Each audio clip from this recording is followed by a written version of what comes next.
اللہم صلی علی سیدنا محمد وعلی آل سیدنا محمد وبارک وسلم۔ السلام علیکم۔ آج ہم سورۃ نساء کی آیت نمبر 77 سے شروع کریں گے۔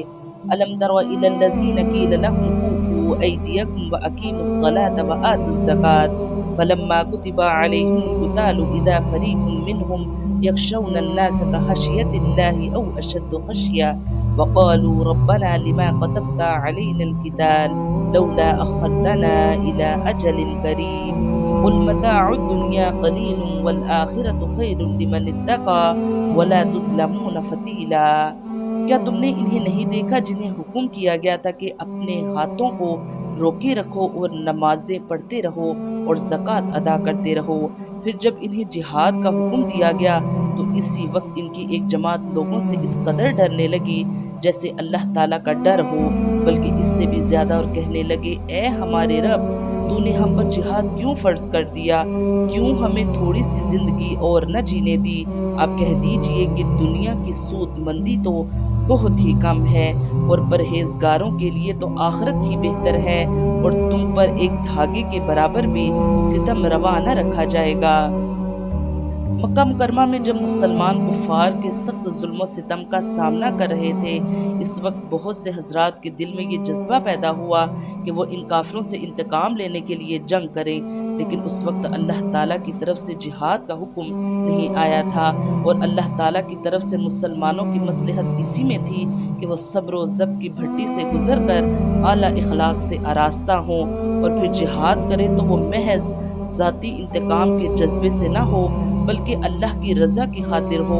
لہٰذا اس وقت جب کچھ مسلمان جہاد کی تمنا کرتے، ان سے یہی کہا جاتا کہ ابھی اپنے ہاتھ روک کر رکھو اور جہاد کی بجائے نماز اور زکوٰۃ وغیرہ کے احکام پر عمل کرتے رہو۔ بعد میں جب یہ حضرات ہجرت کر کے مدینہ منورہ آئے تو جہاد فرض ہوا۔ اس وقت چونکہ ان کی پرانی تمنا پوری ہو گئی تھی، اسی لیے انہیں خوش ہونا چاہیے تھا، لیکن ان میں سے بعض حضرات کے دل میں یہ خیال آیا کہ تقریباً 13 سال کی صبر آزما تکلیفوں کے بعد اب ذرا سکون اور عافیت کی زندگی میسر آئی ہے، اس لیے جہاد کا حکم کچھ مزید مؤخر ہو جاتا تو اچھا تھا۔ ان کی یہ خواہش اللہ کے حکم پر کوئی اعتراض نہیں تھی بلکہ بشریت کا ایک تقاضا تھا، لیکن اللہ تعالیٰ نے اس آیت میں اس پر تنبیہ فرمائی کہ رسول اللہ صلی اللہ علیہ وآلہ وسلم کے برگزیدہ صحابہ کا مقام اس بات سے بلند ہونا چاہیے کہ وہ کسی وقت دنیاوی راحت و آرام کو اتنی اہمیت دیں کہ اس کی خاطر آخرت کے فوائد کو کچھ عرصے کے لیے ہی صحیح مؤخر کرنے کی آرزو کرنے لگے۔ اینما تکونوا یدرککم الموت ولو کنتم فی بروج مشیدہ وَإِن تُصِبْهُمْ حَسَنَةٌ يَقُولُوا هَٰذِهِ مِنْ عِنْدِ اللَّهِ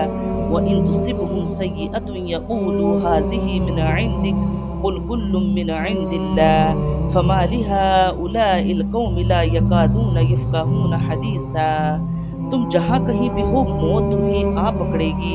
گویا تم مضبوط قلعوں میں ہو، اور اگر انہیں کوئی بھلائی ملتی ہے تو کہتے ہیں کہ یہ اللہ تعالیٰ کی طرف سے ہے، اور اگر کوئی برائی پہنچتی ہے تو کہہ اٹھتے ہیں کہ یہ تیری طرف سے ہے۔ انہیں کہہ دو کہ یہ سب کچھ اللہ تعالیٰ کی طرف سے ہے، انہیں کیا ہو گیا ہے کہ کوئی بات سمجھنے کے بھی قریب نہیں۔ یعنی جب فتح و ظفر اور کامیابی و سرخروئی نصیب ہوتی ہے تو اسے اللہ کا فضل قرار دیتے ہیں اور بھول جاتے ہیں کہ اللہ نے ان پر یہ فضل نبی ہی کے ذریعے سے فرمایا ہے، مگر جب خود اپنی غلطیوں اور کمزوریوں کے سبب سے کہیں شکست ہوتی ہے اور بڑھتے ہوئے قدم پیچھے پڑنے لگتے ہیں تو سارا الزام نبی کے سر تھوپتے ہیں اور خود بری الذمہ ہونا چاہتے ہیں۔ ما اصابک من حسنۃ فمن اللہ وما اصابک من سیئۃ فمن نفسک وارسلناک للناس رسولا وکفی باللہ شہیدا۔ تجھے جو بھلائی ملتی ہے وہ اللہ تعالیٰ کی طرف سے ہے، اور جو برائی پہنچتی ہے وہ تیرے اپنے نفس کی طرف سے ہے۔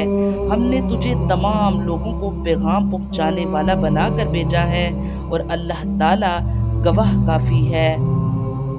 ان آیتوں میں دو حقیقتیں بیان فرمائی گئی ہیں، ایک یہ کہ اس کائنات میں جو کچھ ہوتا ہے اللہ تعالیٰ کی مشیت اور اس کے حکم سے ہوتا ہے۔ کسی کو کوئی فائدہ پہنچے تو وہ بھی اللہ کے حکم سے پہنچتا ہے، اور نقصان پہنچے تو وہ بھی اسی کے حکم سے ہوتا ہے۔ دوسری حقیقت یہ بیان کی گئی ہے کہ کسی کو فائدہ یا نقصان پہنچانے کا حکم اللہ تعالیٰ کب اور کس بنا پر دیتے ہیں، اس کے بارے میں آیت 79 میں بتایا گیا ہے کہ جہاں تک کسی کو فائدہ پہنچنے کا تعلق ہے، اس کا حقیقی سبب صرف اللہ تعالیٰ کا فضل ہوتا ہے، کیونکہ کسی بھی مخلوق کا اللہ تعالیٰ پر کوئی اجارہ نہیں آتا کہ وہ اسے ضرور فائدہ پہنچائے، اور اگر اس فائدے کا کوئی ظاہری سبب اس شخص کا کوئی عمل نظر آتا بھی ہو تو اس عمل کی توفیق اللہ تعالیٰ ہی کی طرف سے ہوتی ہے، اسی لیے وہ اللہ تعالیٰ کا فضل ہی فضل ہے اور اس شخص کا کوئی ذاتی استحقاق نہیں ہے۔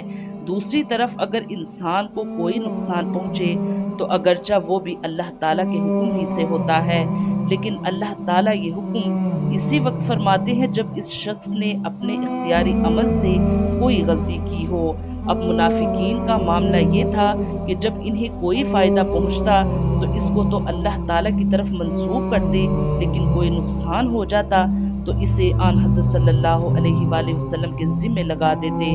اس آیت کریمہ میں اللہ تعالیٰ فرماتے ہیں کہ یہ لوگ جو نقصان کی ذمہ داری آن حضرت صلی اللہ علیہ وآلہ وسلم پر عائد کر رہے ہیں، اگر اس سے مراد یہ ہے کہ یہ نقصان نبی اکرم صلی اللہ علیہ وآلہ وسلم کے حکم سے ہوا ہے تو یہ بات بالکل غلط ہے، کیونکہ اس کائنات میں تمام کام اللہ تعالیٰ ہی کے حکم سے ہوتے ہیں، کسی اور کا حکم اس میں نہیں شامل۔ اور اگر ان کا مطلب یہ ہے کہ معاذ اللہ نبی اکرم صلی اللہ علیہ وآلہ وسلم کی کوئی غلطی اس کا سبب بنی ہے تو یہ بات بھی غلط ہے۔ ہر انسان کو خود اس کے اپنے کسی عمل کی وجہ سے نقصان پہنچتا ہے۔ نبی اکرم صلی اللہ علیہ وآلہ وسلم کو رسول بنا کر بھیجا گیا، لہٰذا نہ تو کائنات میں واقع ہونے والے کسی تکوینی واقعہ کی ذمہ داری آپ پر عائد ہوتی ہے، اور نہ آپ فرائض رسالت میں کسی کوتاہی کے مرتکب ہو سکتے ہیں جس کا خمیازہ آپ صلی اللہ علیہ وآلہ وسلم کی امت کو بھگتنا پڑے۔ اللہ تعالیٰ ہمیں قرآن پاک پڑھنے کی، اس کو سمجھنے کی اور اس پر عمل کرنے کی توفیق عطا فرمائے، آمین یا رب العالمین۔